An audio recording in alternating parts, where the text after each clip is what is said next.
Kecha Instagramda 100k bo'ldim va yarim soat o'tmasdan Instagram menga telefon qildi. Men to'g'risi shokka tushdim. Bitta begona nomer telefon qilyapti. Germaniya nomeri. Ko'tarsam Instagram menga. Xo'p, ular meni 100k bo'lganim bilan bir qator tabriklashdi va bir qancha Instagramni yuritish uchun tavsiyalar berishdi va o'zimni savollarim ham qolib ketmadi orada.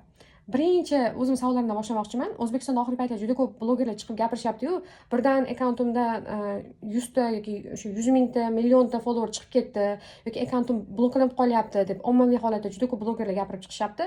Men ham kutuvdim, menda ham bo'larmikan shu holat endi deb o'ylagandim. Yo'q, bu holat shaxsan meni blogimda bo'lmas ekan.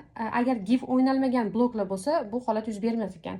Agar bot yoki give o'ynagan bo'lgan har qanaqa akkauntlar bundan keyin bloklanib kelingan va yana bloklanib borar ekan. Instagram Germaniyada pul to'laydi degan gap eshitgandim, ya'ni tomoshalar soni uchun. Yo'q, Instagram hech qaysi davlatda deyarli pul to'lamas ekan. Aynan shu Germaniyani so'radim.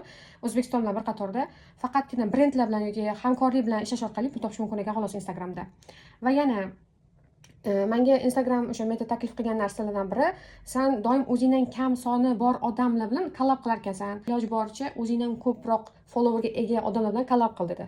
Bu seni kamchiliklaringdan deb endi meni nimamni akkauntimni analiz qilib chiqqan.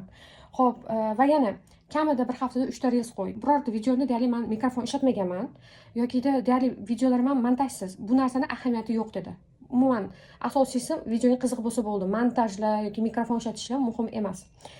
Lekin mendagi kamchilikdan biri, men videolarimga hattoki vaqtimdan qizg'anib cover foto ham qilib chiqmayman, ya'ni ustiga rasmlar qo'yib qo'ymayman, reelslarni ustiga. Bu narsani muhim dedi va menda subtitrlar yo'q. Shu narsani ham muhim dedi. Mana shu ikkita narsani to'g'irlagin dedi.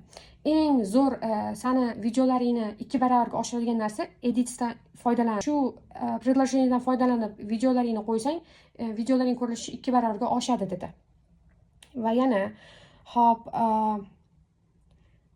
videolarni uzunligi 30 sekunddan 3 minutgacha borsin dedi. Iloji boricha shu 1 minut 30 sekundda qilganing eng maksimum vaqt dedi. Eng qiziq joyi, telefon qilgan inson 5 ta tilda gapirar ekanlar, Braziliyadan ekanlar, lekin ular bilan nemischa boshladilar suhbatni va biz ingliz tilida davom ettirdik. Va aytayaptilarki, sen shunaqa zo'r blog olib boryapsanki, meni otam agar yoshligimdan, bolaligimdan nemischa gapirib o'stirmaganda, men hozir Germaniyadagi hamkorlar bilan ishlay olmagan bo'lardim nemis tili bilan. Har bitta til bu biz uchun juda katta kalit. Shuning uchun seni bloging juda ham foydali bo'lyapti degan gapni aytib o'tdilar.